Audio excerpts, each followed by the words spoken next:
മഴ തോരും മുമ്പയുടെ ഇന്നത്തെ എപ്പിസോഡിലേക്ക് എല്ലാവർക്കും സ്വാഗതം.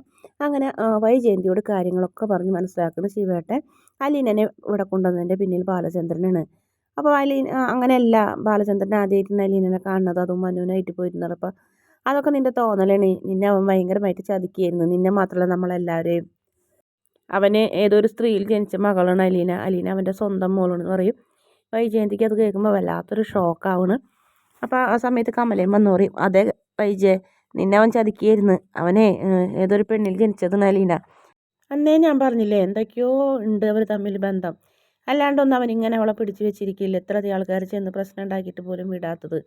ഇനിയിപ്പോൾ സമാധാനമായില്ലേ, അവൾക്ക് ബാലചന്ദ്രൻ്റെ മോളെന്നുള്ള കാര്യം എല്ലാവരും അറിഞ്ഞു. ഇനിയിപ്പോൾ സ്വത്തും എല്ലാം നിൻ്റെ മക്കൾ വരെയും ആ വീട്ടിലെ ജോലിക്കാരാവും. ഇല്ല, അതിന് ഞാൻ അനുവദിക്കില്ല എന്ന് പറയും വൈജയന്തിക്ക്. ഇനി അപമാനം, ഇനി ഞാൻ എന്ത് കാര്യം, എന്തിന് ജീവിച്ചിരിക്കുന്നു ശിവേട്ടാ എന്ന് ചോദിക്കും. അല്ലെങ്കിൽ ഇങ്ങനെ ജീവിച്ചിരിക്കുന്നത് നല്ലതല്ല എന്ന് വൈജയന്തിൻ്റെ മുഖത്ത് നോക്കി കമല പറയുന്നു. അപ്പോൾ ശിവേട്ടന് ദേഷ്യം വരുന്നുണ്ട്. ശിവൻ ഇങ്ങനെ കണ്ണുറപ്പിച്ച് നോക്കുന്നുണ്ട് നമ്മുടെ കമലനെ. അല്ല, ഞാൻ പറഞ്ഞതാണെന്ന് പറയും. അതിനുശേഷം ശിവൻ പറഞ്ഞു കൊടുക്കുന്നുണ്ട്, നീ ഒരാളെ കൊല്ലിക്കാനും ഒന്നും നിൽക്കണ്ട, അതിൻ്റെ പിന്നിൽ ഒരുപാട് പ്രശ്നങ്ങളുണ്ടാവും, പോലീസ്, ജയിൽ, കേസ്. അപ്പോൾ അതൊക്കെ ആലോചിച്ചിട്ട് വേണ്ടത് ബുദ്ധിപൂർവ്വം ചെയ്യാമെന്ന് പറയുന്നത്. അതിനുശേഷം അമ്മേരെ അടുത്തേക്ക് ചെല്ലണം. അപ്പോൾ അമ്മേരെ അടുത്തേക്ക് ചെല്ലുമ്പോൾ, അമ്മ മോളെ, അമ്മ എന്താണ് ഈ കേൾക്കണത്, അവൻ ഇത്ര ഒരു ചതിയനെന്ന് ഞാൻ വിചാരിച്ചില്ലല്ലോ, അമ്മനോട് ഞാൻ പറഞ്ഞതല്ലേ അവളെ കണ്ടപ്പോൾ തന്നെ അവൾ ശരിയല്ല എന്ന്, ഇപ്പം എന്തായി, നിങ്ങൾക്ക് എല്ലാവർക്കും സമാധാനമായില്ലേ എന്ന് പറയും. ഞാൻ എന്തോരം പറഞ്ഞാണ് എനിക്ക് വിവാഹം വേണ്ടാന്ന്, എന്നിട്ട് എനിക്ക് കല്യാണം കഴിച്ച് വന്നപ്പോൾ ഇങ്ങനത്തെ ഒരു വിധി എന്നൊക്കെ പറഞ്ഞ് വൈജയന്തി കരഞ്ഞുകൊണ്ട് പോകും. വൈജയന്തിൻ്റെ പിന്നാലെ കമലയും അതുപോലെ തന്നെ ശിവേട്ടനും ചെല്ലുന്നുണ്ട് യാത്രയാക്കാൻ. വൈജയന്തി കാറിൽ കയറി പോകും. ഇല്ല, അതിന് മുന്നേ പറയുന്നുണ്ട്, അയാളെയും കൂടെ ഒന്നിച്ച് ഞാൻ ആ വീട്ടിൽ വാഴിക്കില്ല, ഒന്നില്ലെങ്കിൽ അവളല്ലെങ്കിൽ ഞാൻ, ഇത് രണ്ടിലാരെങ്കിലും ഒരാളുണ്ടാവുള്ളൂ എന്ന് പറയുന്നത്.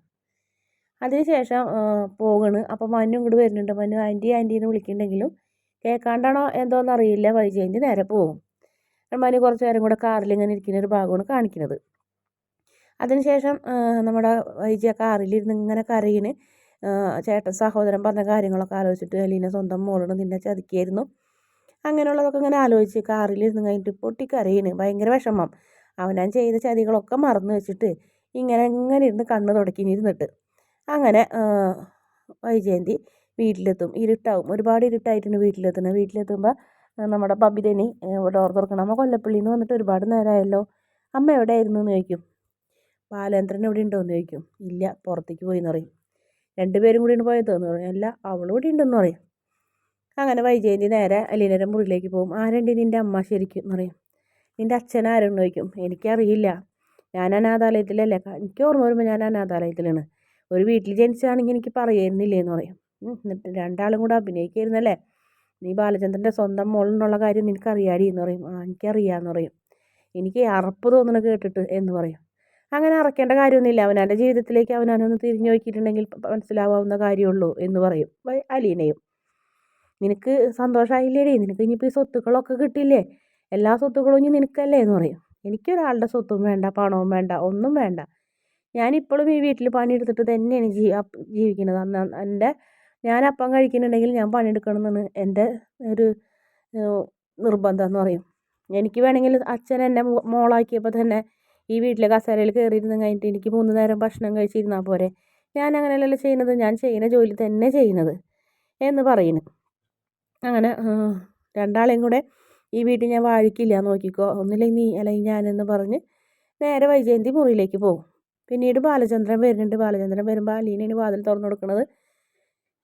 കോണിപ്പടിയുടെ അവിടെ തന്നെ ഇങ്ങനെ കുറ്റിയടിച്ച പോലെ വൈജയന്തി നിൽക്കുന്നുണ്ട്, പക്ഷെ ഒന്നും ചോദിക്കുന്നില്ല.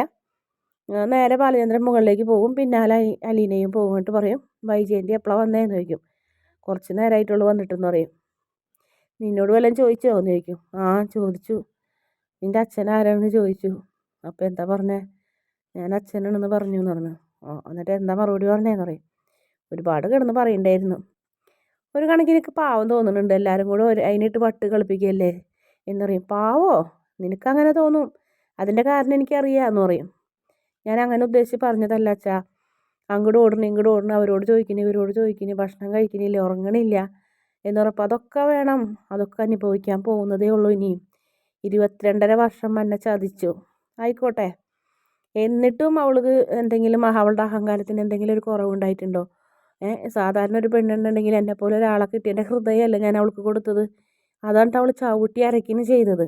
അവൾ ഇവിടെ കിടന്ന് കാണിച്ചു കൂട്ടിയത് 22.5 വർഷം അവൾ എന്നെ ചവിട്ടി അരച്ച് ശരിക്കും എൻ്റെ കാല് തൊട്ട് തൊഴുതും കഴിഞ്ഞിട്ട് നല്ല ജീവിതം കിട്ടിയതിന് അവളൊരു തെറ്റ് ചെയ്തിട്ടുണ്ടെങ്കിൽ അതിന് പ്രായശ്ചിത്തമായിട്ട് എന്നെ സ്നേഹിക്കുകയും ചെയ്യേണ്ടതിന് പകരം എന്നെ അത്രയധികം അപമാനിക്കുകയും ചെയ്ത് അഹങ്കരിക്കിയിട്ടുണ്ട് അവൾ അനുഭവിക്കണം.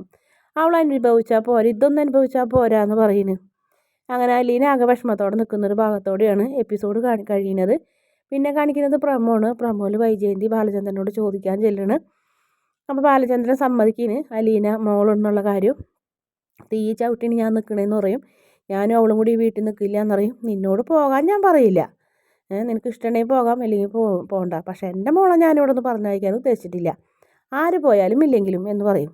അതോടുകൂടി വൈജയന്തിക്ക് വീണ്ടും കലിയാവണമെന്ന് പറയും. കലിയാവണ്.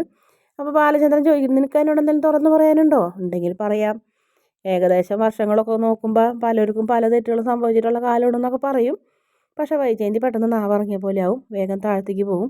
കുറച്ച് നേരം ആലോചിച്ചൊക്കെ നിൽക്കും. പിന്നെ കരഞ്ഞുകൊണ്ട് ഇറങ്ങിപ്പോകുന്നൊരു ഭാഗമാണ് കാണിക്കുന്നത്. പിന്നെ വലിയൊരു ആക്സിഡൻറ്റ് വൈജയന്തിനെ ഹോസ്പിറ്റലിൽ എത്തിക്കുന്ന സഹോദരങ്ങൾ ഓടിയെത്തുന്നത്. ബാലചന്ദ്രൻ പേടിച്ച് ഞെട്ടി ഫോൺ കോൾ വരുമ്പോൾ ഇറങ്ങി ചാടി എഴുന്നേൽക്കുന്നതും, അതുപോലെ തന്നെ കൊല്ലപ്പള്ളിയിൽ നിന്ന് വിളി വരുന്നതും, അങ്ങനെ ഓരോരോ ഭാഗങ്ങളൊക്കെ കാണിക്കുന്നുണ്ട്. ഇതിനിടയ്ക്ക് അലീനനെ ആരോഗ്യം ഉപദ്രവിക്കാൻ നോക്കുന്നുണ്ട്.